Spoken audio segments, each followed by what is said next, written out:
Hello बच्चों, स्वागत है आपका हमारे चैनल ज्ञान एवं विज्ञान पे। आज हम पढ़ेंगे चैप्टर फिजिक्स का तीसरा, जो कि है क्या, इलेक्ट्रिसिटी। उसका हमने पहले क्लास इसके सेक्शन को हमने पूरा कर लिया था।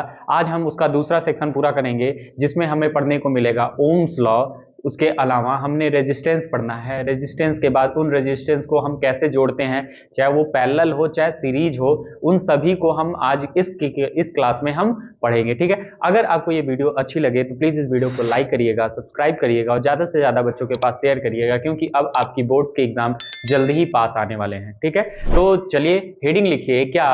चैप्टर का नेम है विद्युत यानी इलेक्ट्रिसिटी पार्ट 2, जिसमें हम पढ़ेंगे आज ओम्स लॉ। इसकी पहली क्लास हमने कुछ दिन पहले ली गई थी। आप उसके फिजिक्स के प्लेलिस्ट में जाके उस क्लास को अगर नहीं किए हैं तो जरूर करिएगा। ठीक है। उसके बाद इस क्लास को अवश्य करिएगा। इन सभी क्लास के नोट्स आपको इसके डिस्क्रिप्शन में मिल जाएंगे। ठीक है। तो चलिए जल्दी से हेडिंग लिखिए क्या, ओम्स लॉ यानी ओम का नियम। क्या हेडिंग है? तो वो हेडिंग है ओम का नियम,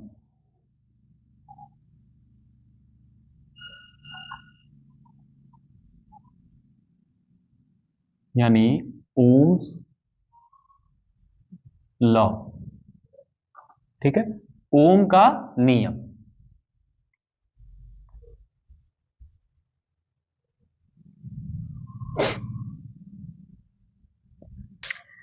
देखिए ओम का नियम क्या कहता है, तो इसके पहले हमने पढ़ा है कि पहली क्लास में हमने पढ़ा था कि विभव को लिए बताया गया था कि किसी भी एकांक आवेश को किसी अनंत से किसी बिंदु तक लाने में जो किया गया कार्य होता है वही विभव होता है।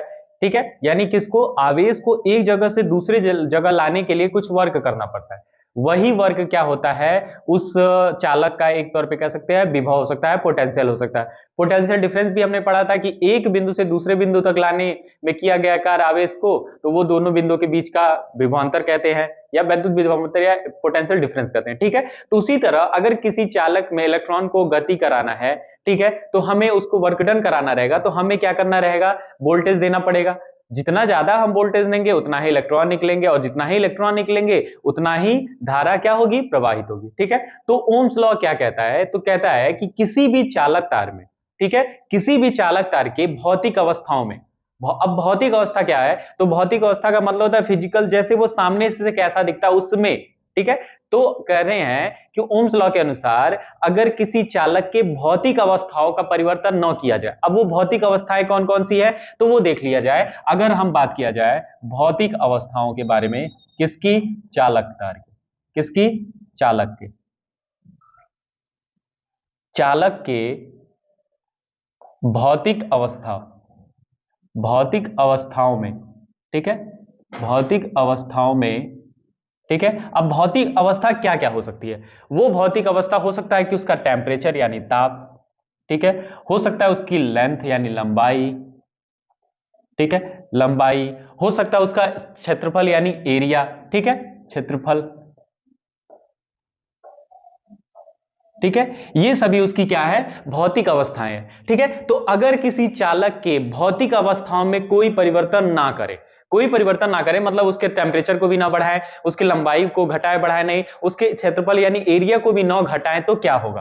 ठीक है। अगर क्षेत्रफल में, भौतिक अवस्थाओं में परिवर्तन ना करे, परिवर्तन, परिवर्तन ना हो, ना हो, न हो तो, अब नहीं होगा। अगर उसकी भौतिक अवस्थाओं में परिवर्तन नहीं होगा तो क्या होगा, अगर उनकी भौतिक अवस्थाओं में परिवर्तन नहीं किया जाएगा तो उस चालक में बहने वाली जो धारा होगी, बहने वाली, उस चालक में बहने वाली जो धारा होगी, मतलब अगर ये कोई चालक तार है, ठीक है, उसमें बहने वाली करंट आई है, ठीक है, ठीक है, तो अगर इन दोनों बिंदुओं पे लगाया गया जो विभव या विभवांतर होगा, ठीक है, जो इन दोनों बिंदुओं पे लगाया गया विभवांतर होगा, वो एक दूसरे के क्या होंगे, समानुपाती होंगे। कहने का मतलब I और V, यानी ये कोई चालक तार है, इसकी भौतिक अवस्थाओं में कोई परिवर्तन नहीं किया गया है, और तो इसमें बहने वाली जो करंट आई है, धारा, विद्युत धारा आई है, वो उस चालक तार के बिंदुओं पर लगाया गया विभव या विभवांतर कहें, तो इन दोनों अगर लगाया गया विभवांतर भी है तो इन दोनों का जो अनुपात होता है वो समानुपात होता है। यानी यूं कहें कि जब भी किसी चालक तार में अगर धारा बह रही है, कब, जब उनकी भौतिक अवस्थाओं में परिवर्तन नहीं किया गया है तो उसमें बहने वाली धारा और उस चालक के बिंदु पर लगाया गया विभवांतर या विभव का समानुपाती संबंध होता है। ठीक है, यानी क्या मतलब कहने का कि उसमें बहने वाली धारा आई, ठीक है, उसमें लगे विभवांतर के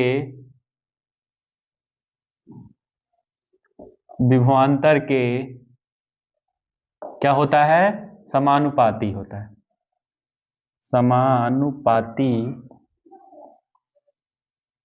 होती है।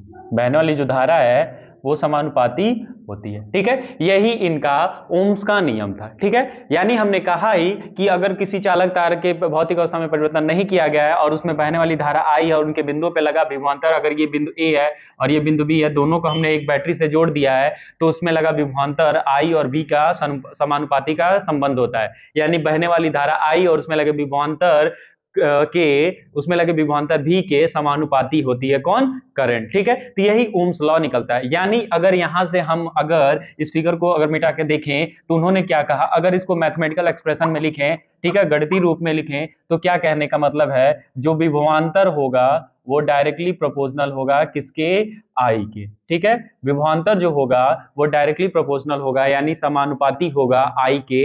यानी आप समझे ही थे, वही जस्ट बताया गया कि जितना ही हम उसमें पोटेंशियल को बढ़ाएंगे उतना ही इलेक्ट्रॉन निकलेंगे और जितना ही इलेक्ट्रॉन निकलेंगे उसी की अपोजिट हमें विद्युत धारा बहना शुरू हो जाएगी। ठीक है, अगर हमें लगातार विद्युत धारा फ्लो कराते रहनी है तो हमें उसमें विभवांतर अनंत तक यानी लगातार देते रहना पड़ेगा। ठीक है, तो यहां से ये हमें संबंध निकल के आता है। अगर हम इसको प्रोपोर्शनलिटी साइन को हटाएं तो V is equal to I R हो जाता है। ठीक है, V is equal to I R, और जहां R क्या है, कांस्टेंट है। ठीक है, R एक कांस्टेंट है। ठीक है, और जिसको आगे नाम दिया जाएगा क्या, रेजिस्टेंस। ठीक है, तो फटाक से इसको नोट कर लीजिए, फिर हम आगे आते हैं रेजिस्टेंस क्या होता है। ठीक है, लेकिन उससे पहले एक चीज और हम जान लेते हैं। ठीक है, उससे पहले हम जान लेते हैं, यहां R लिख लेते हैं, R is equal to constant या नियतांक, हिंदी में लिखते हैं ना, नियतांक।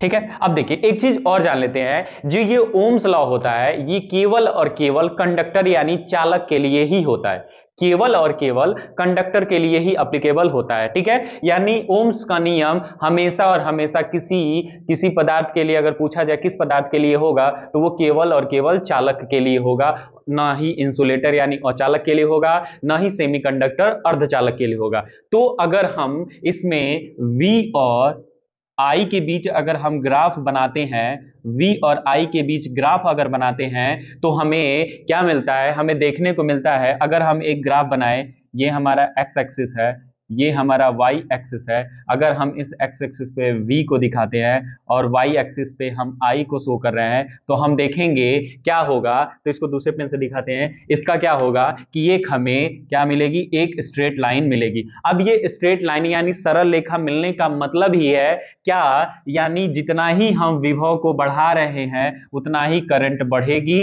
ठीक है, या जितना ही हम करंट को घटाएं, विभव को घटाएंगे उतना ही हमें करंट घटते हुए दिखेगी। ठीक है, यानी सीधे ये स्ट्रेट लाइन यही दिखाता है कि जो V है I के डायरेक्टली दोनों एक दूसरे के डायरेक्टली प्रोपोर्शनल हैं, और हमेशा अगर किसी भी परिपथ में उसका अगर ग्राफ ड्रॉ करेंगे V और I के बीच में, अगर वो स्ट्रेट लाइन मिलता है, सरल रेखा मिलती है, तो हम कह देंगे कि ये जो परिपथ है ये ओम्स के नियम को फॉलो करता है, यानी ओम्स लॉ को क्या करता है, ये फॉलो करता है। बाकी और ये हमेशा और हमेशा एक चालक के लिए होगा, चालक तार के लिए होगा यानी कंडक्टर के लिए होगा। तो ये भी पूछा जाता है कि ओम्स के नियम के अनुसार किसी भी चालक में अगर V और I के बीच अगर ग्राफ खींचा जाता है तो वो कैसा होगा, तो सरल रेखा की कर्व होगा कि पैराबोला, क्या ऐसे पूछा जा सकता है। ठीक है, परवलयाकार या इलिप्स होगा, तो ऐसा पूछा जा सकता है तो आप कहेंगे सीधे स्ट्रेट लाइन यानी सरल रेखा होगी। और ये ओम्स का नियम केवल सेटिस्फाई होता है किसके लिए, चालक के लिए। ठीक है, तो ये भी आप बना लीजिएगा और इसको फटाक से नोट कर लीजिए।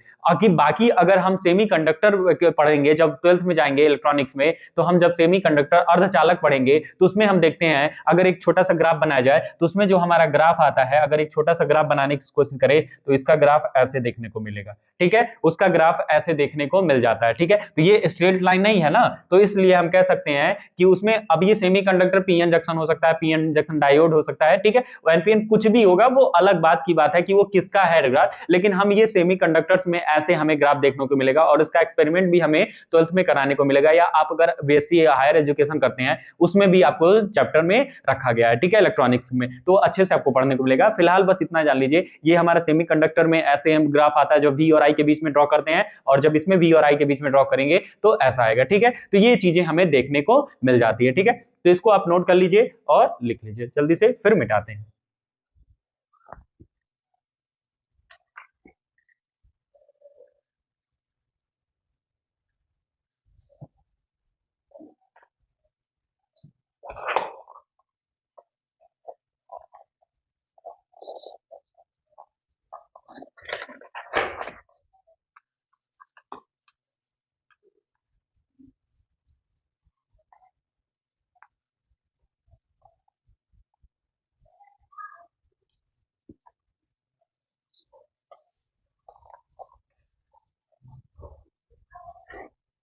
अब हमें अगली हेडिंग पढ़नी है, क्या है, वैद्युत प्रतिरोध, या प्रतिरोध ही कह दीजिए, प्रतिरोध यानी रेजिस्टेंस।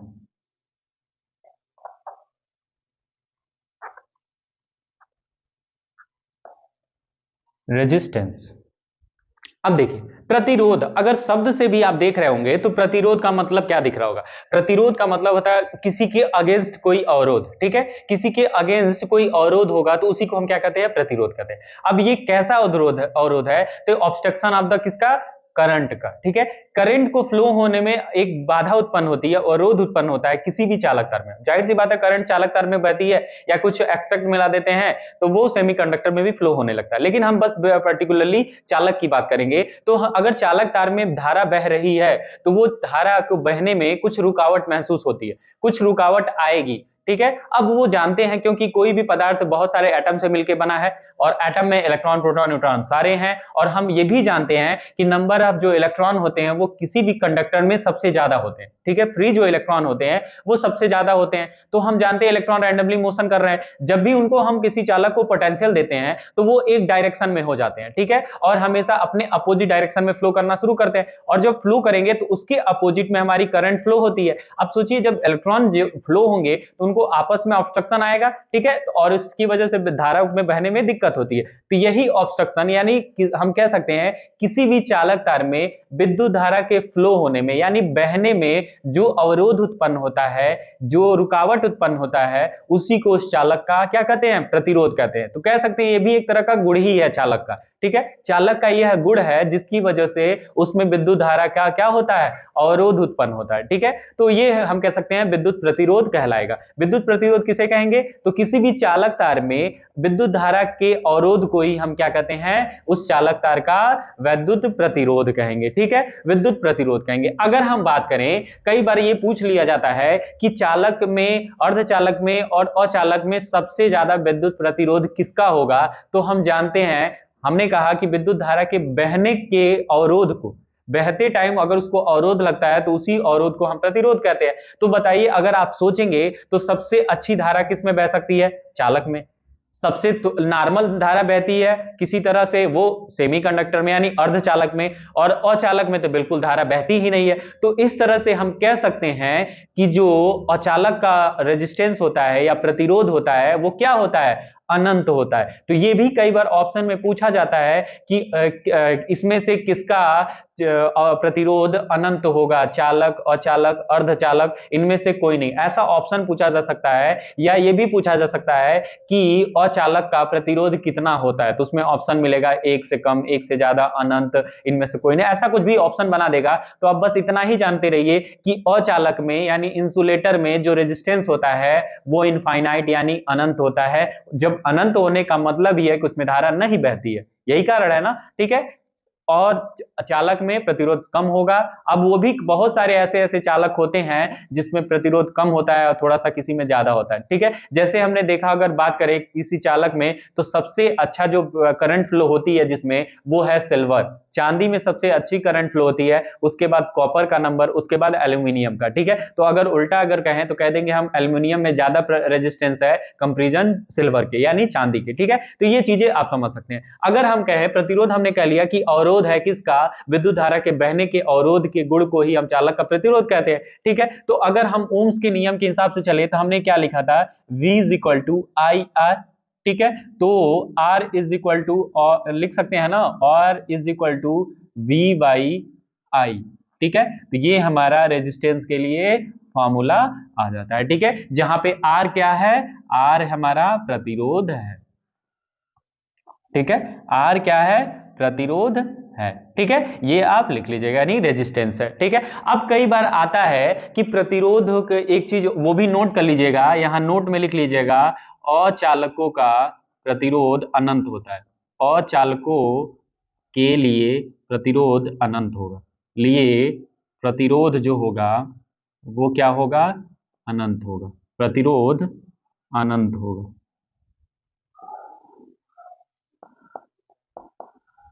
ठीक है। अनंत होगा, ठीक है, इनफाइनाइट होगा,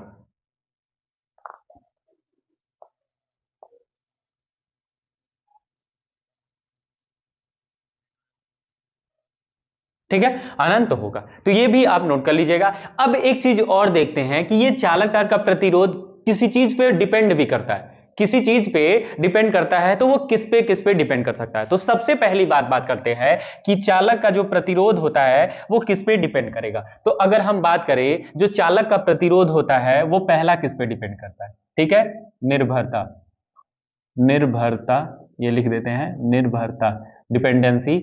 निर्भर किस पे करेगा, तो सबसे पहले हम कह सकते हैं चालक का तार लंबाई पे निर्भर करता है। चालक तार का प्रतिरोध लंबाई पे, लंबाई यानी एल पर डिपेंड करता है, एल पर।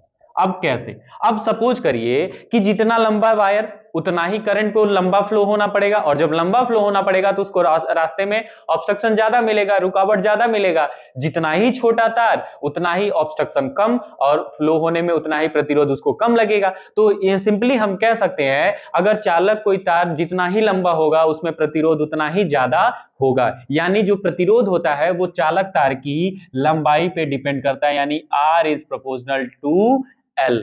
L क्या है, चालक तार की लंबाई। अगर हम इसको इक्वेशन 1 लिख लें,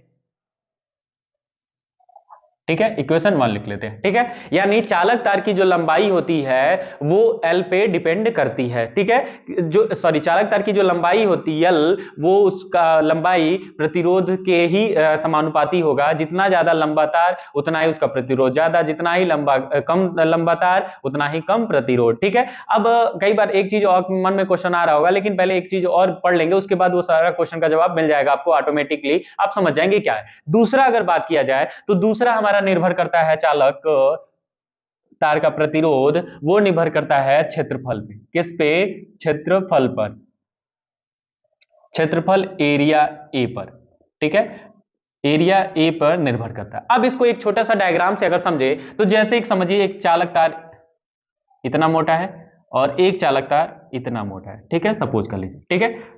अब इसमें भी करंट सेम फ्लो हो रही है, इसमें भी उतना ही फ्लो हो रही है, ठीक है। अब एक चीज बताइए, सेम करंट अगर फ्लो हो रही है तो मान लीजिए अगर इसमें हम देखेंगे इसका एरिया कम है, तो फ्लो होने में थोड़ी सी कठिनाई सामना करना पड़ेगा, और इसमें उतनी ही करंट जा रही है लेकिन उसको एरिया क्या मिल रहा है, ज्यादा मिल रहा है। मतलब क्या मतलब, अगर आप टू वे सड़क पे जा रहे हैं तो ज्यादा अच्छा रहता है, मतलब वन वे, ठीक है, ऐसा होता है। लेकिन अगर आप ऐसे सड़क पे हैं जिसमें केवल एक ही लेन है और एक लोग इधर से भी आ रहा है, उसी रोड पे दूसर से आ रहा है, तो थोड़ा सा आपको दिक्कत महसूस होती है, थोड़ी सी ट्रैफिक जल्दी हो जाती है। लेकिन अगर आपको टू वे मिल जाए, दोनों ओर से आने जाने के लिए मिल जाए, तो क्या होता है कि आप देखेंगे कि एक पे कोई जा रहा है, दूसरे सड़क से कोई आ रहा है, ठीक है, दूसरे वाले लेन से, तो इसमें आसानी होती है, ट्रैफिक ज्यादा नहीं लगती है। तो वही समझ लीजिए, अगर तार का क्षेत्रफल जितना ही कम होगा उतना ही करंट फ्लो होने में कठिनाई होगी, और तार जितना ही मोटा होगा उतना ही करंट फ्लो होने में आसानी होगी। यानी आप देख रहे हैं, एरिया बढ़ रहा है तो करंट प्रतिरोध क्या हो रहा है, कम लग रहा है, और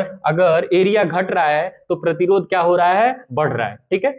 ये चीज समझ रहे हैं? यानी हम कह सकते हैं जो चालक तार का जो प्रतिरोध है वो एरिया के क्या होता है, इनवर्सली प्रोपोर्शनल होता है, यानी व्युत्क्रमानुपाती होता है। यानी इसको अगर मैथमेटिकल टर्म में लिखेंगे तो R is inversely proportional to A, यानी आर इज व्युत्क्रमानुपाती क्या किसके होगा, 1/a के, ठीक है, यानी 1/a। और ये इक्वेशन नंबर 2 लिख लेते हैं, ठीक है, ये चीज आप समझ गए। अब इसका एक चीज कंक्लूजन आपको बताते हैं। जैसे आपने फील किया होगा, आपने देखा भी होगा कि जितने भी चार्जर के वायर होते हैं वो पतले होते हैं, ठीक है।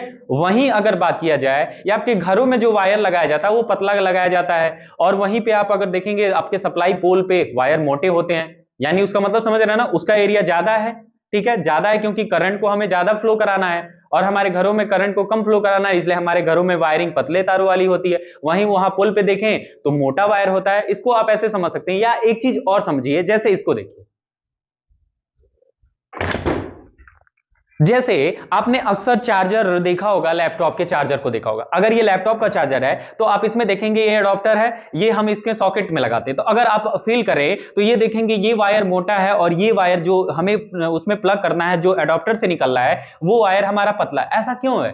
क्योंकि हमें इस एडाप्टर में हमें करंट को ज्यादा लाना है, वोल्टेज ज्यादा है ना, या करंट को समझिए ऐसे, ठीक है। तो इसको हमें ज्यादा लाना है। अब इसको ज्यादा लाने के बाद हमें लैपटॉप को उतनी करंट नहीं चाहिए जितना इस एडाप्टर में है, ठीक है। इसी के लिए क्या किया गया, इस वायर को पतला बना दिया गया। ऐसा भी हो सकता था ना, इस वायर को इतना ही मोटा बना दिया जाता है, इस वायर को इतना ही मोटा बनाया जाता है, या इस वायर को इतना पतला बनाया जाता है। लेकिन ऐसा क्यों नहीं होता है? इसी वजह से, क्योंकि यहां पे अडॉप्टर है, यहां पे करंट ज्यादा आना है, इसलिए ये वायर मोटी है। लेकिन अगर वही बात किया जाए, ये वायर पतली हो गई है, ठीक है। तो इस तरह से हम समझ सकते हैं क्षेत्रफल पे प्रतिरोध डिपेंड करेगा। अब आप कहेंगे सर चार्जर का तो वायर तो पतला होता है। अगर आप चार्जर के वायर को बात करेंगे तो सिंपली यहां देखिए, हमारा यहां कोई भी एडॉप्टर नहीं लगाया जाता। हमारा यहाँ पे सीधे यहीं पे एडॉप्टर है जो कि यहीं सॉकेट से इन हो जाता है, और यहाँ पे वायर पतली हो जाती है, ठीक है। तो इस तरह से हम कह सकते हैं कि जो भी वायर होंगे, अगर वो क्षेत्रफल उसका कम होगा तो उसका प्रतिरोध ज्यादा होगा, अगर क्षेत्रफल ज्यादा है उस वायर का एरिया तो उसका प्रतिरोध क्या होगा, कम हो जाएगा, ठीक है। तो इस तरह से हम कह देंगे कि R is inversely proportional to 1/A, ठीक है। ए के इनवर्सली प्रोपोर्शनल होगा आर, यानी एरिया ज्यादा तो प्रतिरोध कम, एरिया कम तो प्रतिरोध ज्यादा। और लंबाई के प्रतिरोध क्या होता है, समानुपाती होता है, डायरेक्टली प्रोपोर्शनल होता है। जितना लंबा तार उतना ही प्रतिरोध ज्यादा, जितना ही छोटा तार उतना ही प्रतिरोध कम, ठीक है। तो ये चीज जानते रहिए। अब हम देखते हैं तीसरा किस पे डिपेंड करता है। तो तीसरा वो चालक तार का जो प्रतिरोध होता है वो चालक तार के पदार्थ पे भी डिपेंड करता है। अभी जस्ट हमने बताया था कि सबसे अच्छा जो चालक में फ्लो होती है करंट, वो हमारी सिल्वर में होती है, उसके बाद कॉपर, उसके बाद एल्यूमिनियम, ठीक है। यानी हम कह सकते हैं अगर दो तीन तरह के अलग अलग पदार्थ के तार दिए गए हैं तो उसमें प्रतिरोध अलग अलग होगा। यानी चालक तार का जो प्रतिरोध है, अगर उसका सब कुछ एरिया, लेंथ, हर चीज इक्वल है, लेकिन उनके पदार्थ की अलग अलग पदार्थ हैं, जैसे 10 सेंटीमीटर का 10 मीटर 100 मीटर स्क्वायर का अगर उसका एरिया का तार है तांबे का, उतना ही सिल्वर का, उतना ही हमारा वो एल्युमिनियम का, तो उसमें हमारा प्रतिरोध जो होगा वो सबसे ज्यादा एल्युमिनियम में और सबसे कम चांदी में हो जाएगा, ठीक है। तो इस तरह से हम कह सकते हैं चालक तार का जो प्रतिरोध होता है वो पदार्थ पे भी निर्भर करता है, पदार्थ पर निर्भर करता है, पदार्थ पर निर्भर, ठीक है, निर्भर करता है, चालक तार पे के पदार्थ पर भी निर्भर करता है। अब अगर हम इक्वेशन 1 और 2 को लेके चलें तो हम इनको इंडिविजुअली ऐसे लिख सकते हैं, R is proportional to L/A, ऐसा लिख सकते हैं, ठीक है, ऐसा लिख सकते हैं। और यहीं से अगर ये प्रोपोर्शनलिटी यानी समानुपाती का अगर साइन हटाया जाए तो वहां पे एक हमारा कांस्टेंट जुड़ता है, और ये हमारा कांस्टेंट होता है क्या, रो, ठीक है। और यहीं पे इस चालक तार का विशिष्ट प्रतिरोध कहा जाता है, इस रो को चालक तार का विशिष्ट प्रतिरोध कहा जाता है, या इसको हम ऐसे भी लिख सकते हैं, रो इज इक्वल टू RA/L, ठीक है, RA/L, ये भी हम लिख सकते हैं, ठीक है। यानी जो रो है वहां रो हम लिख देते हैं, रो क्या है, तो विशिष्ट प्रतिरोध है, विशिष्ट प्रतिरोध है, या इसको प्रतिरोधकता कहते हैं, प्रतिरोधकता भी कहा जाता है, प्रतिरोधकता भी कहा जाता है। या अगर बात करें तो विशिष्ट प्रतिरोध को हम क्या कहते हैं, स्पेसिफिक रेजिस्टेंस,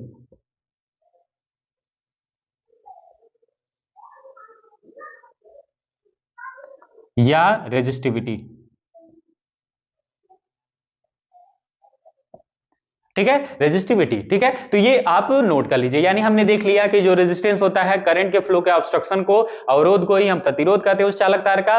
प्रतिरोध R is equal to V by I. एक चीज और अभी हमें छूट रहा है, तो अभी हम देख लेते हैं। निर्भर किस पे करता है चालक तार का प्रतिरोध? R पे, A पे, उसके इनवर्सली प्रोपोर्शनल होता है, उसके पदार्थ पर निर्भर करता है, और यहीं से हमारा एक फॉर्मूला निकलता है R is proportional to L upon A। वहां से प्रोपोर्शनली साइन हटाएंगे तो रो जुड़ता है, इसको हम क्या कहते हैं? रो बोलते हैं। ठीक है, याद रखिएगा ये जो सिंबल है हल्का सा पी की तरह घुमा हुआ है, इसको हम रो बोलते हैं। ठीक है, तो रो होता है R is equal to rho L by A, या rho is equal to RA by L। ठीक है, और इस फॉर्मूले का यूज करके हम इन दोनों में से किसी का भी यूज करके हमें न्यूमेरिकल्स बहुत ज्यादा पूछे जाएंगे। तो हमारे फिजिक्स में दो ही चैप्टर से सबसे ज्यादा न्यूमेरिकल पूछा जाता है, या तो इस इलेक्ट्रिसिटी से, या तो हमारे पहले चैप्टर ऑप्टिक्स से। दो ही से हमारे पास बहुत सारे न्यूमेरिकल पूछे जाते हैं। ठीक है, तो अगर आप न्यूमेरिकल्स की भी क्लास आएगी धीरे जल्दी ही। ठीक है, तो पहले हम ये देख लेते हैं। अब एक चीज और छूट रहा है, अगर हम इस फॉर्मूले को लेके चलें, अगर हम जानते हैं R इज इक्वल टू लिखा है V बाई आई। ठीक है, तो V क्या है? वोल्टेज है। वोल्टेज है तो V का क्या होता है? इसका वोल्ट होता है। ठीक है, अगर बात किया जाए यूनिट वोल्ट होता है, और I का क्या होता है? एम्पियर होता है। ठीक है, I का एम्पियर होता है। ठीक है, तो इस तरह से रेजिस्टेंस का मात्रक वोल्ट पर एम्पियर होता है, या इसको हम कह सकते हैं, इसको हम दूसरे पेन से लिखते हैं, या इसी को एसआई यूनिट कहा जाता है। एसआई मात्रक अगर पूछे आपसे तो एसआई मात्रक क्या होता है? ओम होता है। ठीक है, ओम ऐसा सिंबल होगा, और ये ओम। ठीक है, सिंबल को और थोड़ा सा अच्छा बनाते हैं। ठीक है, ये ओम होता है। ठीक है, तो ऐसा आप समझा बना देंगे तो ये ओम को सिंबल बनाता है। ठीक है, तो ये फटाक से आप नोट कर लीजिए, और ये हमारा रेजिस्टेंस इस तरह से कंप्लीट होता है। ठीक है, उसके बाद अब हम पढ़ेंगे रेजिस्टेंस को हम किसी भी सर्किट में कैसे जोड़ते हैं। ठीक है, तो जल्दी से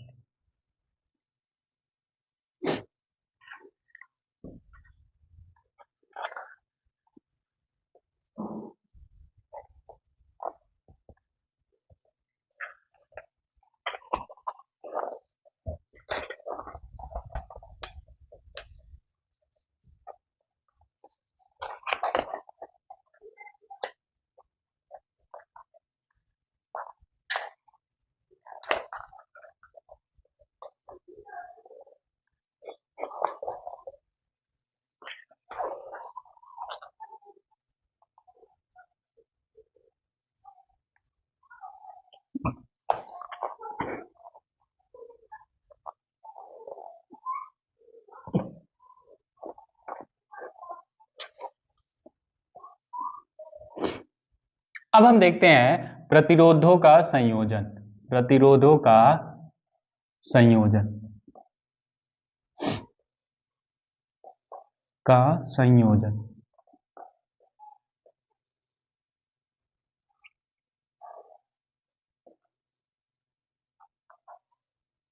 कॉम्बिनेशन ऑफ रेजिस्टेंस, रेजिस्टेंस। ठीक है, कॉम्बिनेशन ऑफ रेजिस्टेंस। ठीक है, अब कॉम्बिनेशन ऑफ रेजिस्टेंस, तो देखिए प्रतिरोधों का जो रेजिस्टेंस का जो कॉम्बिनेशन होता है वो दो तरीकों से किया जाता है। तो जैसे पहला तरीका है, ठीक है, प्रतिरोधों को हम श्रेणी क्रम में जोड़ते हैं। किस क्रम में जोड़ते हैं? श्रेणी क्रम में जोड़ते हैं, यानी इन सीरीज। ठीक है, पहला तो हो गया प्रतिरोध को हम श्रेणी क्रम में जोड़ते हैं। तो देखिए श्रेणी क्रम क्या है? श्रेणी क्रम कहने का मतलब है कि प्रतिरोध के दो तीन प्रतिरोध, मान लीजिए अगर हम मान ले एक जैसे प्रतिरोध, मान लीजिए पहला प्रतिरोध एक हो गया, ऐसे हमने पहला प्रतिरोध। अगर आप ये सोच रहे होंगे ये क्या है, तो ये प्रतिरोध को दिखाता है। इसकी भी हमने क्लास करा दी गई है, अगर आपने नहीं किया है तो हमने उस किसी भी इलेक्ट्रिक सर्किट में कुछ सिंबल यूज किए जाते हैं, वो सिंबल वो क्या क्या दिखाते हैं उसकी हमने एक क्लास पर्टिकुलर अलग एक वीडियो बनाई है। अगर उसको आपने नहीं पढ़ा तो उसको भी फास्ट फॉरवर्ड करके आप उसको भी समझ लेंगे कि कुछ इंपॉर्टेंट हमने सर्किट में जो भी यूज होने वाले सिंबल्स हैं उसको हमने कराया है। ठीक है, तो उसमें ये भी क्या है, ये प्रतिरोध को साइन दिखाता है। ठीक है, उसी तरह एक और प्रतिरोध है, मान लीजिए, ठीक है, एक प्रतिरोध यह है। ठीक है, उसी तरह एक और प्रतिरोध है, मान लीजिए हम तीन प्रतिरोध ले लेते हैं। ठीक है, रेजिस्टेंस, 3 रेजिस्टेंस लेते हैं। अब सीरीज क्रम किसे कहते हैं? तो पहली बात होती है सीरीज में केवल और केवल एक ही वायर का यूज किया जाएगा, ठीक है, केवल और केवल एक ही वायर होगा सीरीज में, केवल और केवल एक ही वायर होगी। एक वायर होने का मतलब है केवल और केवल, जैसे एक वायर ये आ गई, ठीक है, ये एक वायर है, ठीक है, एक ही वायर होगी। ये हमारा क्या है, ये भी बताया गया था क्या है, बंद कुंजी है।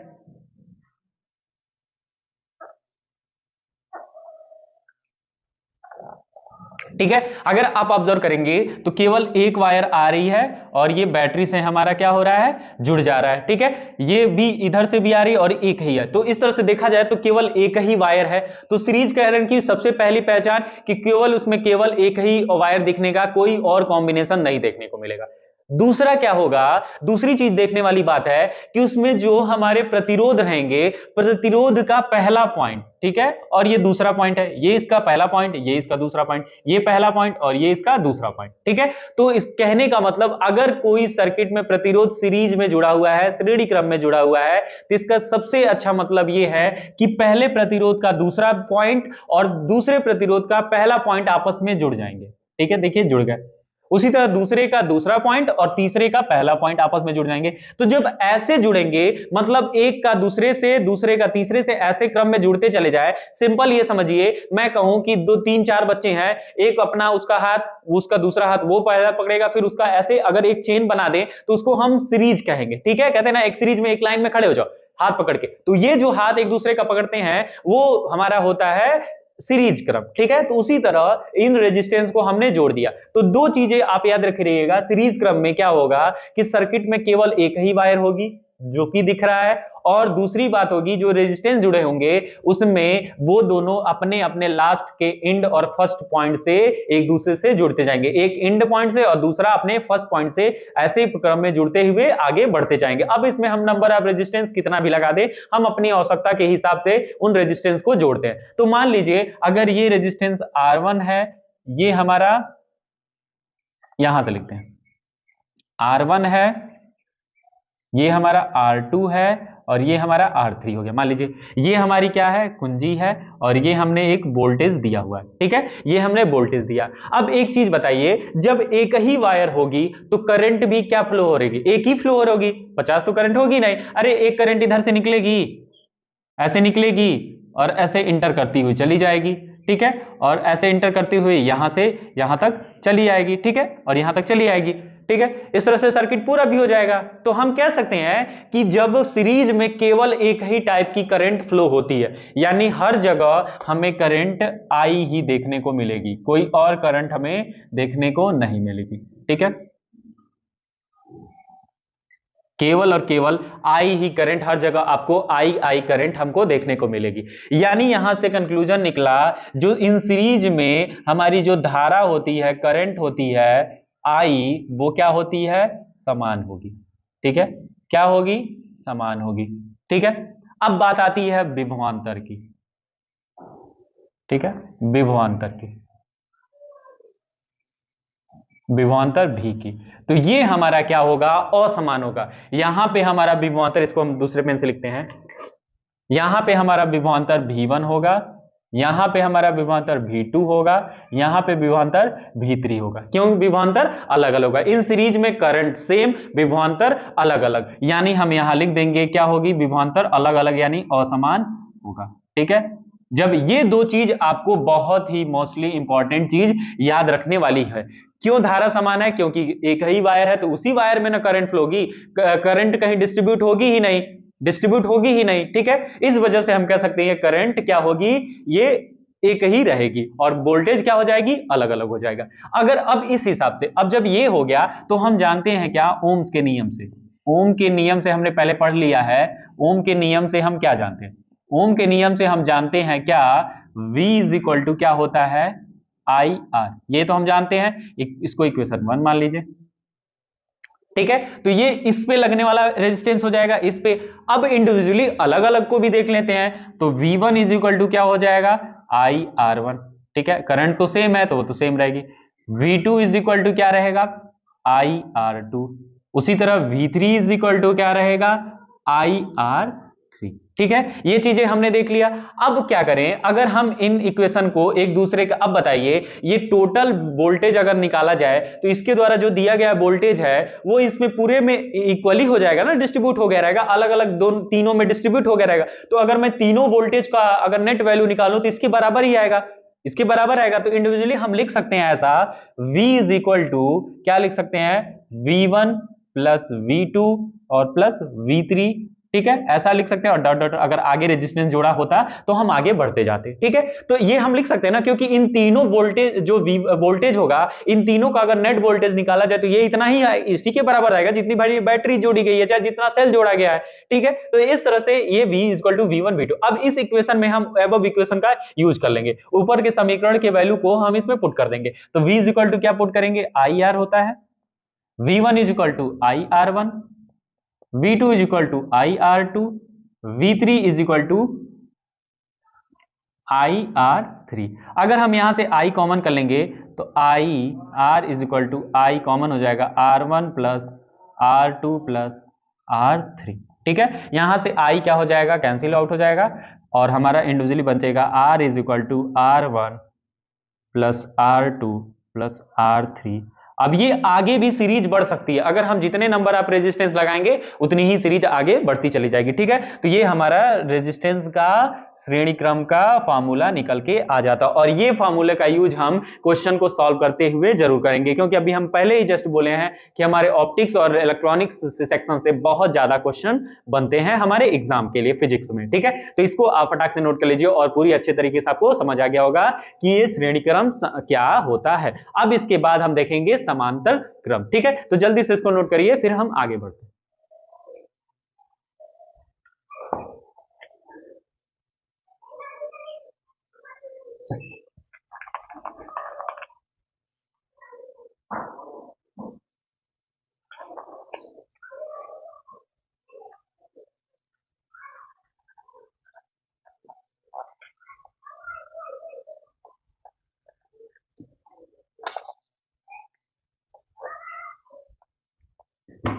अब हमारी अगली हेडिंग है जो कि है क्या, समांतर क्रम। दूसरा है समांतर क्रम, समांतर क्रम यानी in parallel, parallel in parallel.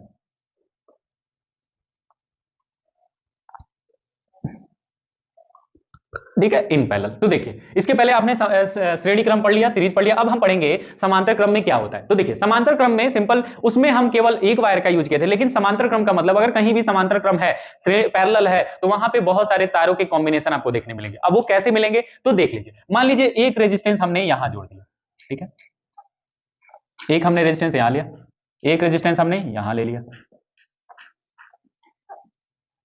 एक रेजिस्टेंस हमने यहां ले लिया,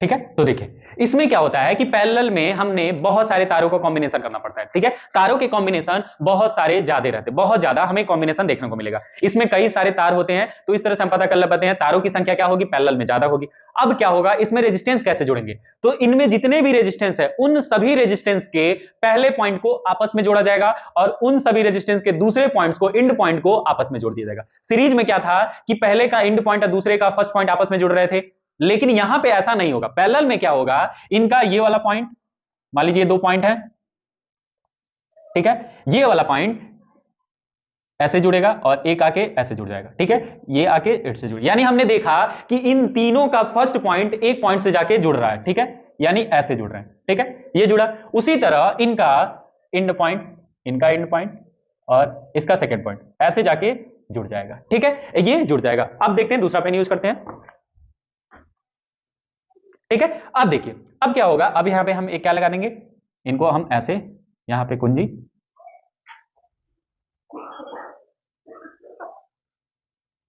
ठीक है, ऐसे जोड़। तो जब ये आपको ऐसा कुछ ज्वाइंट्स दिखे, तो अगर आपको ऐसा कुछ ज्वाइंट्स दिख जाएगा तो आप कहेंगे ये जो ज्वाइंट्स है, ये जो जुड़ने की वो क्रम है, ये हमारा क्या है, पैरेलल क्रम है। यानी इसका पहला पहला पहला आपस में जुड़े, इसका दूसरा दूसरा दूसरा आपस में जुड़ जाएंगे। तो इस तरह के कॉम्बिनेशन को हम क्या कहते हैं, रेजिस्टेंस का पैरेलल, ठीक है, कॉम्बिनेशन कहते हैं, यानी इन पैरेलल कॉम्बिनेशन कहते हैं। अब मान लीजिए ये हमारा R1 है, ठीक है, ये हमारा R2 है, ये हमारा R3 है, ठीक है, और ये बैटरी भी जोड़ दिया जाए भाई, ये प्लस टर्मिनल है, ये माइनस टर्मिनल, ये कुंजी है, और ये हमारा वोल्टेज V1 है, ठीक है, ठीक है, ये हमारा वोल्टेज है, ठीक है, ये चीजें होगी। अब देखिए, अब एक चीज बताइए, इधर से करंट निकलेगी, ठीक है, करंट यहां से निकल रही है, अब यहां करंट आई, अब तक ये करंट आई आ रही थी, यहां भी आई आ रही थी, जो ही यहां पहुंचेगी यहां भी अभी करंट आई है। अब करंट को क्या मिल रहा है, करंट को तीन टर्मिनल्स मिल रहे हैं, तीन टर्मिनल्स मिल रहे हैं जहां वो डिवाइड होने वाली है, ठीक है, क्योंकि तीन वायर है तो तीनों वायर में तो इंटर करेगी, तो तीनों वायर में जो ही इंटर करेगी तो यहां पे हो जाएगा I1, ठीक है, यहां पे हो जाएगा I2 और यहां पे हो जाएगी I3, ठीक है, यानी जो करंट है वो टोटल करंट इंडिविजुअली तीनों में वो बदल जाएगी। अब वो डिपेंड करेगा कि किसमें ज्यादा रहेगी, जिसमें रेजिस्टेंस कम रहेगा उसमें करंट ज्यादा फ्लो हो रही होगी, जिसमें रेजिस्टेंस ज्यादा होगा उसमें करंट कम फ्लो हो रहेगी। ये तो हमने रेजिस्टेंस के हिसाब से पढ़ लिया था, ठीक है, यानी जिस मान लीजिए कोई अगर R1 रेजिस्टेंस सबसे ज्यादा है इन तीनों में तो इसमें करंट कम फ्लो हो रहेगी, इसमें रेजिस्टेंस ये सबसे कम है R3, यहां देखिए R3 होगा, अगर R3 सबसे रेजिस्टेंस कम है तो ये इसमें करंट की वैल्यू ज्यादा हो रही होगी। ये तो हमारा बेसिक चीज है कि करंट जिसमें रेजिस्टेंस ज्यादा होगा उस सर्किट परिपथ में हमारी करंट की फ्लो कम हो रहेगी, हमने रेजिस्टेंस पे पढ़ लिया था, ठीक है, तो ये समझने वाली बात नहीं है। अब हमें देखिए, अब वापस यहां करंट ऐसे पास होती हुई यहां आएगी और यहां मिक्स होके वापस निकल जाएगी, ठीक है, यहां से जाके चली जाएगी, ठीक है। तो अब एक चीज बताइए, यहां से अगर हम निष्कर्ष निकालें तो यहां पे करंट की वैल्यू क्या हो रही है, करंट बढ़ रही है ना, तो हम करंट की वैल्यू सेम कहेंगे कि असमान कहेंगे कि समान कहेंगे, तो क्या होगा, असमान होती है, जो करंट होती है वो क्या होती है, असमान होगी, ठीक है, असमान होगी।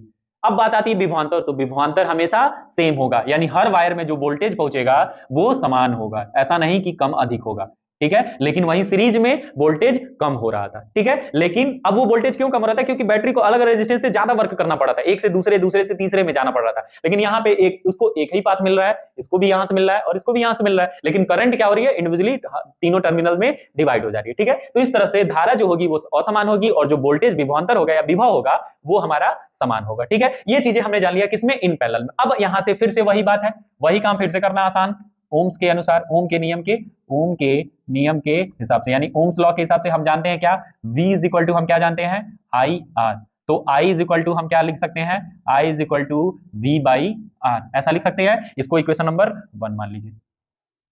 अब देखिए दूसरे पेन से देखते हैं, अब देखिए अगर बात किया जाए तो अगर I ये टोटल करंट है, अगर हम बात करें इंडिविजुअली करंट की अलग अलग टर्मिनल में, I इज इक्वल टू क्या होगा, V बाई R1 होगा, वोल्टेज तो सेम होगा, उसी तरह I2 इज इक्वल टू क्या होगा, V बाई R2 होगा, उसी तरह I3 इज इक्वल टू क्या होगा, V बाई R3 हो जाएगा, ठीक है, ये तो हमारा हो गया। अब बताइए जितनी करंट यहां से गई होगी उतनी ही करंट तो वापस आ जाएगी उससे निकल के, तो हम नेट करंट, ये जो जितनी करंट है वो इन तीनों के अगर ऐड सम कर दें, मैथमेटिकल सम करें इन तीनों के बराबर होगा, ठीक है, तो यानी हम कह सकते हैं ऐसे I is equal to net current I is equal to I1 plus I2 plus I3, ऐसा बोल सकते हैं, और आगे भी अगर और रेजिस्टेंस रहेंगे तो हम और जोड़ देंगे, ठीक है। अब ऊपर की वैल्यू का यूज करें तो I is equal to V by R, ठीक है, और यहाँ V by R1 plus V by R2 plus V by R3, ठीक है। इस तरह से अगर हम V कॉमन करेंगे तो 1 upon R is equal to 1 upon R1 plus 1 upon R2 plus 1 अपान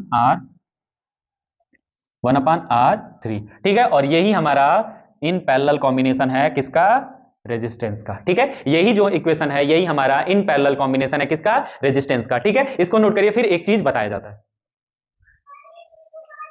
तो देखिए एक चीज समझिए कि इन पैरेलल, अब सोच रहे होंगे कि ये कहां पे हम यूज करते हैं, ठीक है, तो याद रखे रहिएगा, अगर कभी आपसे कोई पूछे हमारे घरों में जो वायरिंग होती है वो किस कॉम्बिनेशन के थ्रू होती है, इन सीरीज होती है कि इन पैरेलल होती है, तो अगर आप इस पॉइंट्स को देखे रहेंगे, अगर इस पॉइंट को आप समझे हैं तो आप आसानी से बता देंगे, किसी भी दोनों में से अगर इन दोनों पॉइंट को आपने समझ रखा है तो आप आसानी से बता देंगे कि क्या है, कि जो धारा अगर असमान है वोल्टेज समान है, यानी हम कह सकते हैं कि हमारे घरों में जो वायरिंग होती है वो कैसी होती है, तो वो इन पैरेलल कॉम्बिनेशन में की जाती है। अब क्यों, क्योंकि हमें हर घर के हर रूम में जो हमें वोल्टेज चाहिए वो सेम चाहिए। अब हम अपनी आवश्यकता के अनुसार अलग अलग इलेक्ट्रिक अप्लायंस में हम वो करंट का यूज कर लेंगे जो जैसा होगा, या वोल्टेज का यूज कर लेंगे, लेकिन हमें हर कमरों में करंट की वैल्यू, सॉरी वोल्टेज की वैल्यू सेम चाहिए, ठीक है, नहीं तो अगर इन सीरीज में जोड़ देंगे पता चलेगा जो सबसे लास्ट में रूम रहेगा, कनेक्शन से जो सबसे लास्ट में रूम रहेगा वहां पे इन सीरीज क्रम में अगर कोई सर्किट जुड़ा है तो पता चलेगा लास्ट वाला कमरे में बल्ब एकदम लो जलेगा, एकदम जलेगा ही नहीं, बहुत नॉर्मल जलेगा, ठीक है, और वहीं पे जो सबसे पहला घर होगा उसमें रूम होगा घर का, वो उसमें बल्ब बहुत तेज जल रहा होगा, ठीक है। तो ये चीजें, इसी चीज से बचने के लिए घरों में हमारी जो कॉम्बिनेशन होती है सर्किट की, वो हमारी पैरेलल होती है, ना कि सीरीज होती है। तो अगर कोई भी आपसे पूछे कि घरों में जो कॉम्बिनेशन होता है सर्किट का वो कैसा होता है, तो वो इन पैरेलल कॉम्बिनेशन होता है। क्यों? क्योंकि हमें घर के हर रूम में वोल्टेज सेम चाहिए होता है, ठीक है। ये चीज आप याद रख रखिएगा, तो इसको आप नोट कर लीजिएगा, जो भी मैंने बोला ये हमारे बहुत काम आता है। कोई भी ऐसे चलते हमसे पूछ सकता है, या हो सकता है कि टीचर के मन में क्वेश्चन इससे उठे और वो ऑब्जेक्टिव बना के रख दे। ऑब्जेक्टिव क्वेश्चन तो कहीं से भी उठ सकते हैं, ठीक है। तो इसको आप नोट के रखिएगा और इसको आप नोट कर लीजिए, फिगर को भी अच्छे से, और आपको समझ आ गया होगा। इसके बाद हम कुछ पढ़ेंगे उसमें ऊर्जा के बारे में, विद्युत की ऊर्जा या वैद्युत ऊर्जा।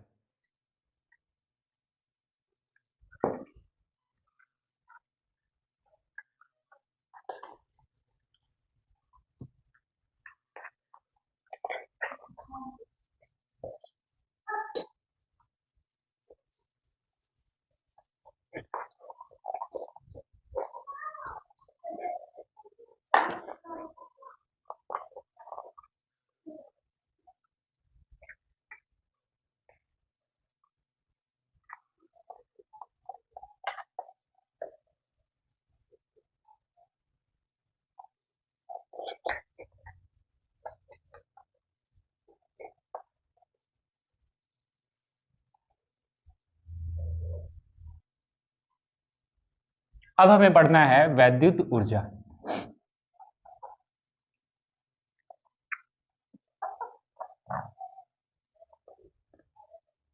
Electric energy.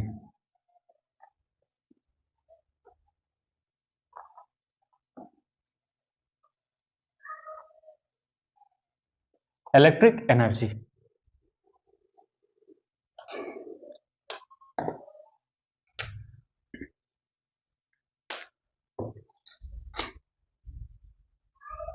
देखिए, अब इलेक्ट्रिक एनर्जी या विद्युत ऊर्जा क्या है, तो किसी भी आवेश को किसी चालक में फ्लो होने के लिए होने से जो ऊर्जा खर्च होती है उसी को हम क्या कहते हैं, विद्युत ऊर्जा कहते हैं। क्योंकि हमने पढ़ा था किसी भी चालक को एक बिंदु से दूसरे बिंदु तक ले जाने में कार्य किया जाता है, तो कार्य ही एक तरह की ऊर्जा है, ठीक है। तो वही करने क्यों, ठीक है। तो ये चीज क्योंकि हमने पढ़ा, अगर कार्य करने की क्षमता को ऊर्जा कहते हैं, तो वही यानी किसी भी चालक तार में आवेश को प्रवाहित करने में जो व्यय ऊर्जा, जो खर्च ऊर्जा होती है, उसी को हम क्या कहते हैं, वैद्युत ऊर्जा कहते हैं, ठीक है। वैद्युत ऊर्जा कहा जाता है। अगर अब आप कहें यूं ही अगर हम पढ़ा जाए तो इसको दूसरे पेन से लिखते हैं। जैसे अगर कहा जाए तो यानी हमने पढ़ा था वोल्टेज के फॉर्मूले से V इक्वल टू क्या होता है, W बाई Q होता है, ठीक है। यानी किसी एकांक आवेश को कि एक अनंत से दूसरे बिंदु को लाने में किया गया कार्य ही क्या कहलाता है, वोल्टेज कहलाता है, वोल्ट कहलाता है, विभवांतर विभव जो भी कहें वो कहलाता है, ठीक है। तो इस तरह से अगर हम यहां से W इज इक्वल टू लिखें तो V इंटू क्यू, यानी यहां हमको देखने को मिल रहा है ना V इंटू क्यू। क्यू क्या देखने को मिल रहा है कि किसी भी आवेश को प्रवाहित करने में जो ऊर्जा खर्च हो रही है उसी को हम क्या कहते हैं, वैद्युत ऊर्जा कहते हैं, ठीक है। आप समझ गए होंगे, ठीक है। यानी W is equal to Q, V by Q. अब देखिए इन इक्वेशन को, इस एबव इक्वेशन को हम बहुत सारे इक्वेशंस में बदल सकते हैं, बहुत सारे इक्वेशन में बदल सकते हैं। जैसे उसको कैसे कैसे, तो देख लीजिए। ये तो हम जानते हैं, ये तो जूल होता है, ये तो जूल में होगा ना, जूल ऐसे, ठीक है, ये तो जूल में होगा। अब देखिए इन इक्वेशन को हम कैसे और सारे इक्वेशंस में बदल सकते हैं। जैसे हम जानते हैं Q इज इक्वल टू क्या होता है, अगर हम ऐसे पढ़े हो तो I इज इक्वल टू क्या होता है, Q बाई टी होता है ना, करंट के फ्लो से, यानी rate of flow of charge is called its current, यानी आवेश प्रवाह की दर को ही हम क्या कहते हैं, धारा कहते हैं। और हमने I is equal to Q by T पढ़ा है, अगर इसको हम लिख लें तो Q इज इक्वल टू क्या होगा, IT होगा, ठीक है। IT हो जाएगा ना, IT कूलाम, ठीक है, ऐसा कर सकते हैं क्योंकि Q का मात्रक ही कूलाम होता है। तो अब ये Q की वैल्यू अगर इस एबव इक्वेशन में रख दें, यानी हम इसको इक्वेशन 1 मान लेते हैं, ठीक है। तो Q is equal to IT समीकरण 1 में रखने पर, समीकरण 1 में रखने पर, ठीक है। तो देखिए समीकरण 1 में रखेंगे तो W इज इक्वल टू क्या हो जाएगा, V इंटू आई टी, यानी W इज इक्वल टू क्या हो जाएगा, V आई टी, ठीक है। एक हमारा ये भी फॉर्मूला निकल जाएगा, ठीक है। ये फॉर्मूला हमारा क्या संबंध दिखाता है, तो ये फॉर्मूला हमारा संबंध दिखाता है किसके बीच, W V व I के बीच, ठीक है, ठीक है। अगर कभी फॉर्मूला का डेरिवेशन पूछे तो ये वी आई और डब्ल्यू के बीच का रिलेशन है, ठीक है। इसको इक्वेशन नंबर 2 मान लीजिए, ठीक है। और भी इक्वेशन का होगा तो देखिए कैसे, ठीक है। अगर हम गलती से हमें पूछे डब्ल्यू आई आर के बीच, ठीक है, आर के बीच रिलेशन पूछे तो क्या करेंगे, ठीक है। तो हम यहां पे वी का यूज कर सकते हैं, तो देखिए कैसे, यही, ठीक है। तो देखिए कैसे, v इज इक्वल टू, हम जानते हैं ओम्स लॉ से क्या होता है, आई आर होता है, ठीक है। पहले पढ़े थे v is equal to I R, v की वैल्यू को इस इक्वेशन में रख देते हैं, इसमें रख देते हैं, ठीक है। तो क्या हो जाएगा, इक्वेशन 2 में रखने पर w is equal to I into R into क्या है, आई इंटू टी है, यानी आई स्क्वायर आर टी, ठीक है। w इज इक्वल टू ये हो जाएगा आई स्क्वायर आर टी। ये हमारा रिलेशन किसके बीच बन गया, ये वी आई आर, यानी वर्क, करंट और रेजिस्टेंस के बीच में रिलेशन क्या आ जाता है, W equal to I square R T. एक और रिलेशन हम निकाल सकते हैं, जैसे किसके बीच, तीसरा हम निकाल सकते हैं W V और R के बीच, ठीक है, के बीच, ये भी हम एक रिलेशन निकाल सकते हैं। ये सारे फॉर्मूले हमारे न्यूमेरिकल सॉल्व करने में यूज हो सकते हैं, इसलिए इसके डेरिवेशन को करा दिया जा रहा है। अब देखिए, अब अगर हम यूज करें तो हम जानते हैं I is equal to Ohm's law से ही जानते हैं V बाई आर होता ही है, ओम्स लॉ का, इसी का यूज करके ट्रांसफर करके हम कर सकते हैं। अब क्या करें, इसमें हम इस वाले क्वेश्चन में समीकरण 2 में, समीकरण 2 में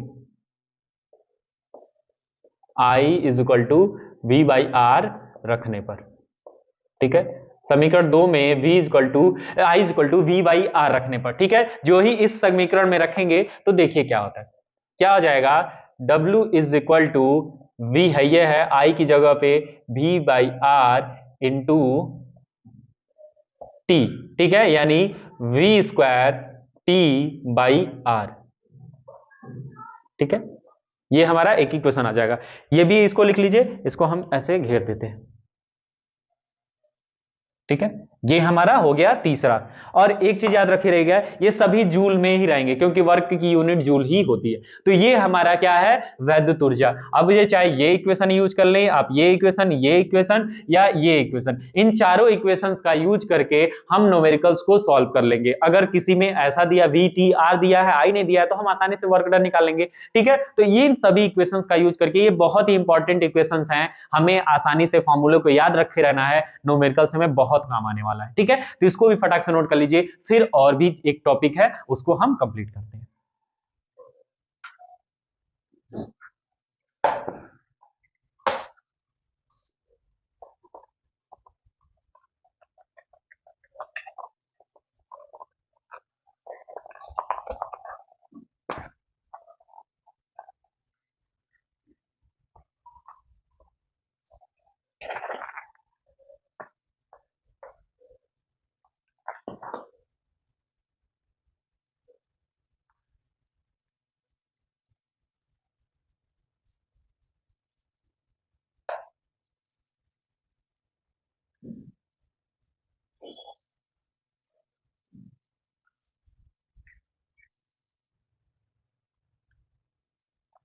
अब एक और इंपॉर्टेंट टॉपिक है, क्या, इलेक्ट्रॉन वोल्ट भी पूछा जाता है कई बार। एक इलेक्ट्रॉन वोल्ट पूछा जाता है, क्या होता है इलेक्ट्रॉन वोल्ट, ठीक है, यानी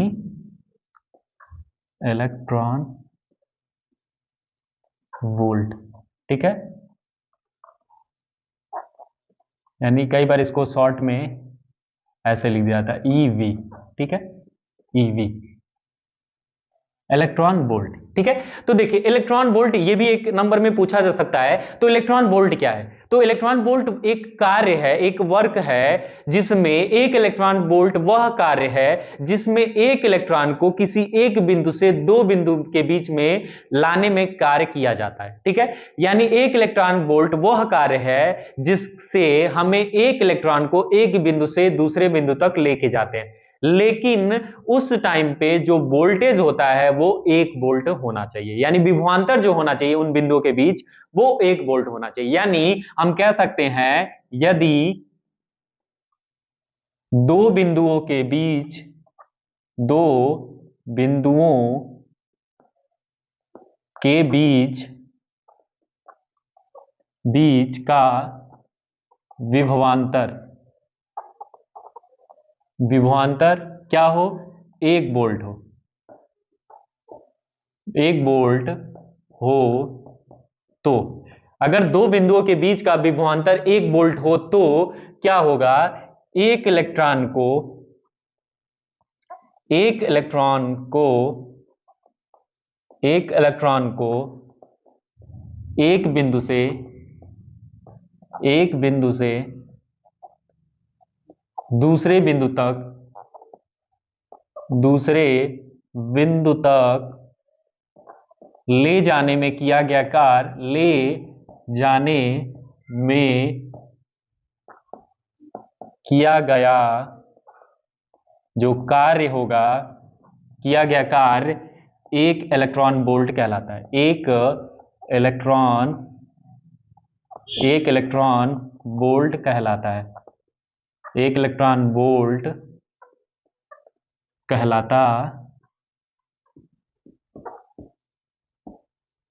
कहलाता है। ठीक है, यानी यदि दो बिंदुओं के बीच का विभवांतर अगर 1 वोल्ट है तो किसी भी एक इलेक्ट्रॉन को एक बिंदु से दूसरे बिंदु में ले जाने में जो किया गया कार्य होता है वो 1 इलेक्ट्रॉन वोल्ट कहलाता है। यानी हम यूं ही कह सकते हैं W इज इक्वल टू क्या होगा, ठीक है, 1, यानी हम कह सकते हैं E और V। ठीक है, E और V एक इलेक्ट्रॉन को ले जाने में किया वोल्टेज अगर एक है। ठीक है, तो ये हमारा आ जाएगा। अगर हम जानते हैं इलेक्ट्रॉन पे चार्ज कितना होता है 1.6 इंटू 10⁻9 कूलम, ठीक है, कूलम होता है। ठीक है, और V क्या वैल्यू क्या है, 1 वोल्ट है। ठीक है, 1 वोल्ट है तो W इज इक्वल टू क्या होगा, 1 इंटू 1.6 इंटू 10⁻19 कूलम। ठीक है, ये होगा, यानी कूलम नहीं लिखेंगे तो W इज इक्वल टू क्या होगा 1.6 इंटू 10⁻19 जूल। ठीक है, इसको आप नोट कर लीजिए।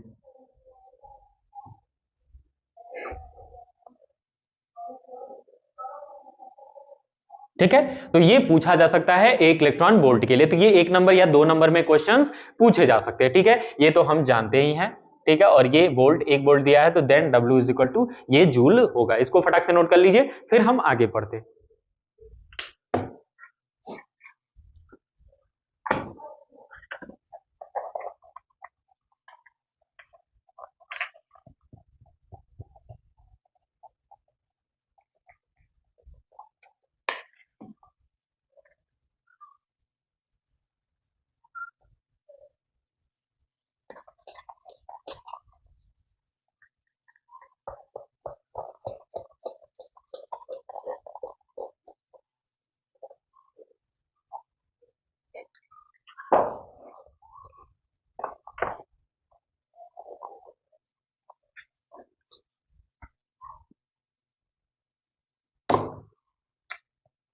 अब हमारी अगली हेडिंग है वैद्युत धारा का उष्मीय प्रभाव।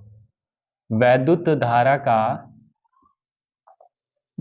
का उष्मीय प्रभाव।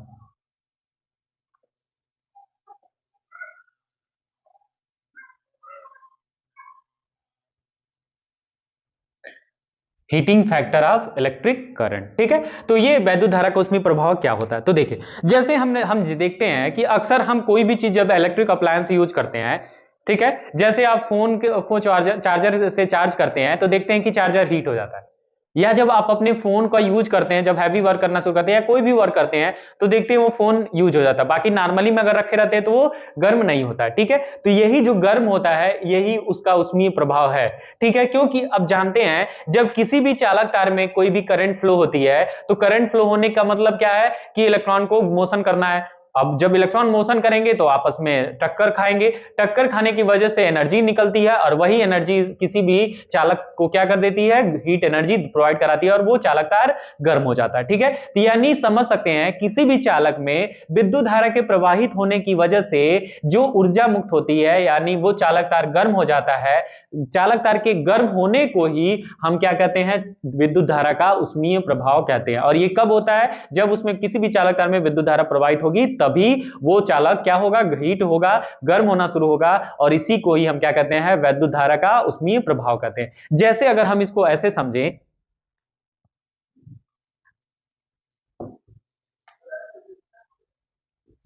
हमने एबव इक्वेशन में एक पहले वाले जस्ट अभी प्रूव किया था, W is equal to V into T into I joule, ये प्रूव किया था ना।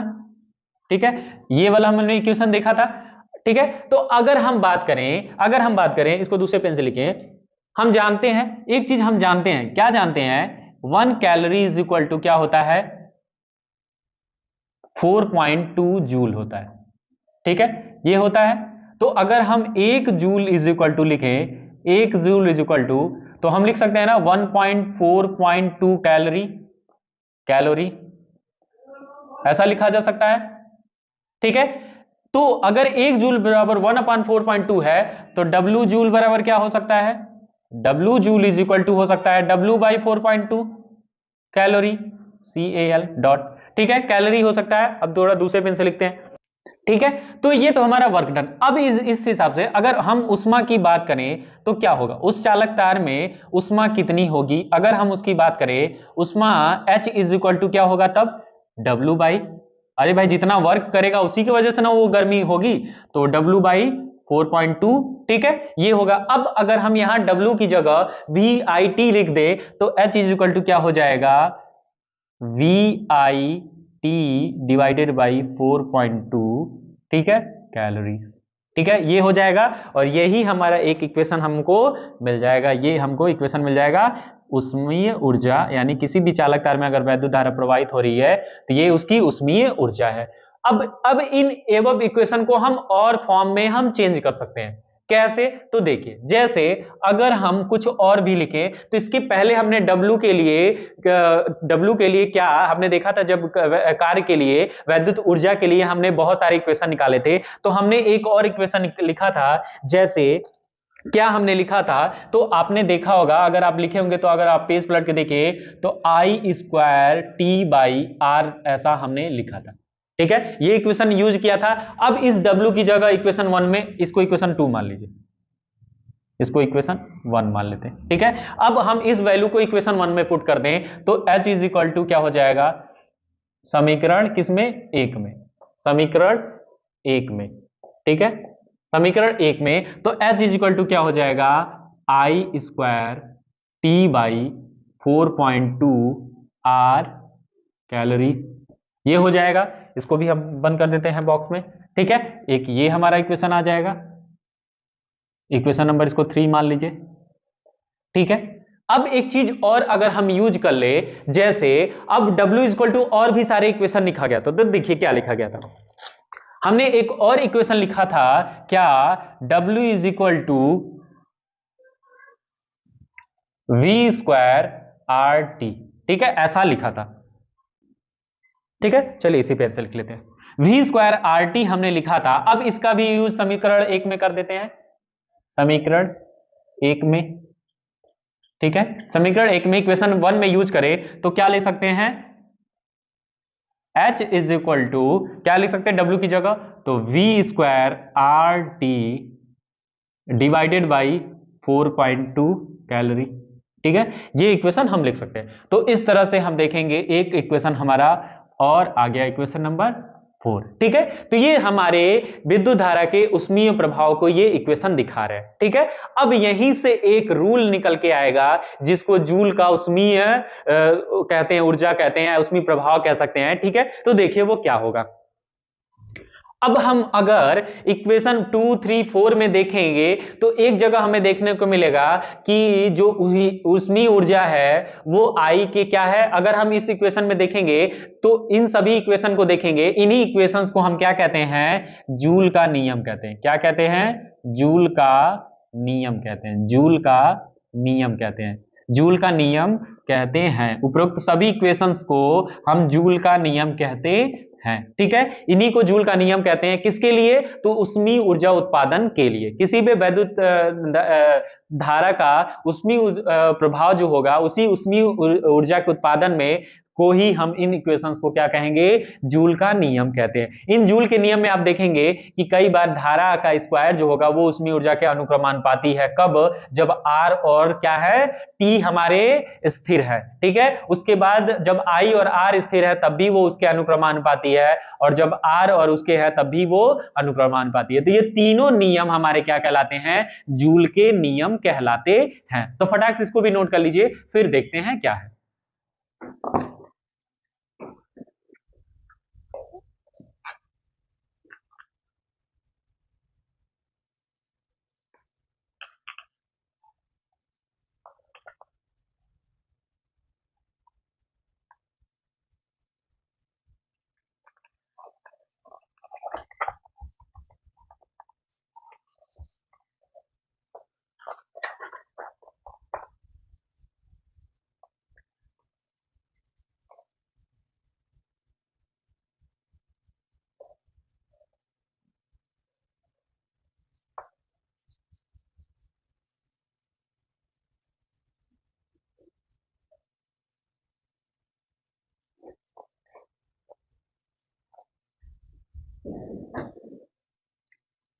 इस तरह से हमने देख लिया कि हमने बहुत सारे सेक्शन को कंप्लीट कर लिया। ये अब थोड़ी सी क्लास लंबी हो चुकी है। अब हम अगली क्लास में जब पढ़ आएंगे तो हम उसमें हमें पढ़ने को मिलेगा क्या? हमें कुछ वैद्युत शक्ति के बारे में ये पढ़ने को मिलेगा, तथा कुछ और भी विद्युत जो भी उपकरण है, जैसे बल्ब हो गया, विद्युत हीटर हो गया। ठीक है, उसके अलावा हमने कुछ और भी इलेक्ट्रॉनिक इंस्ट्रूमेंट के बारे में, जैसे वोल्टमीटर का काम क्या होता है, अमीटर क्या होता है, गैल्वेमीटर क्या होता है, रियोस्टेट क्या होता है, इन सभी के बारे में भी हम अगली क्लास में पढ़ेंगे। ठीक है, तो अगर आपको ये वीडियो अच्छी लगी होगी तो प्लीज इस वीडियो को लाइक करिएगा, सब्सक्राइब करिएगा और ज्यादा से ज्यादा बच्चों के पास शेयर करिएगा। और आप अब एकदम पढ़ाई में जुट जाइए, क्योंकि अब बोर्ड का परीक्षा जल्दी ही फरवरी में स्टार्ट होने वाली है। ठीक है, तो तब तक के लिए आप ऐसे ही पढ़ते रहिए, हंसते रहिए, मुस्कुराते रहिए। जय हिंद, जय भारत।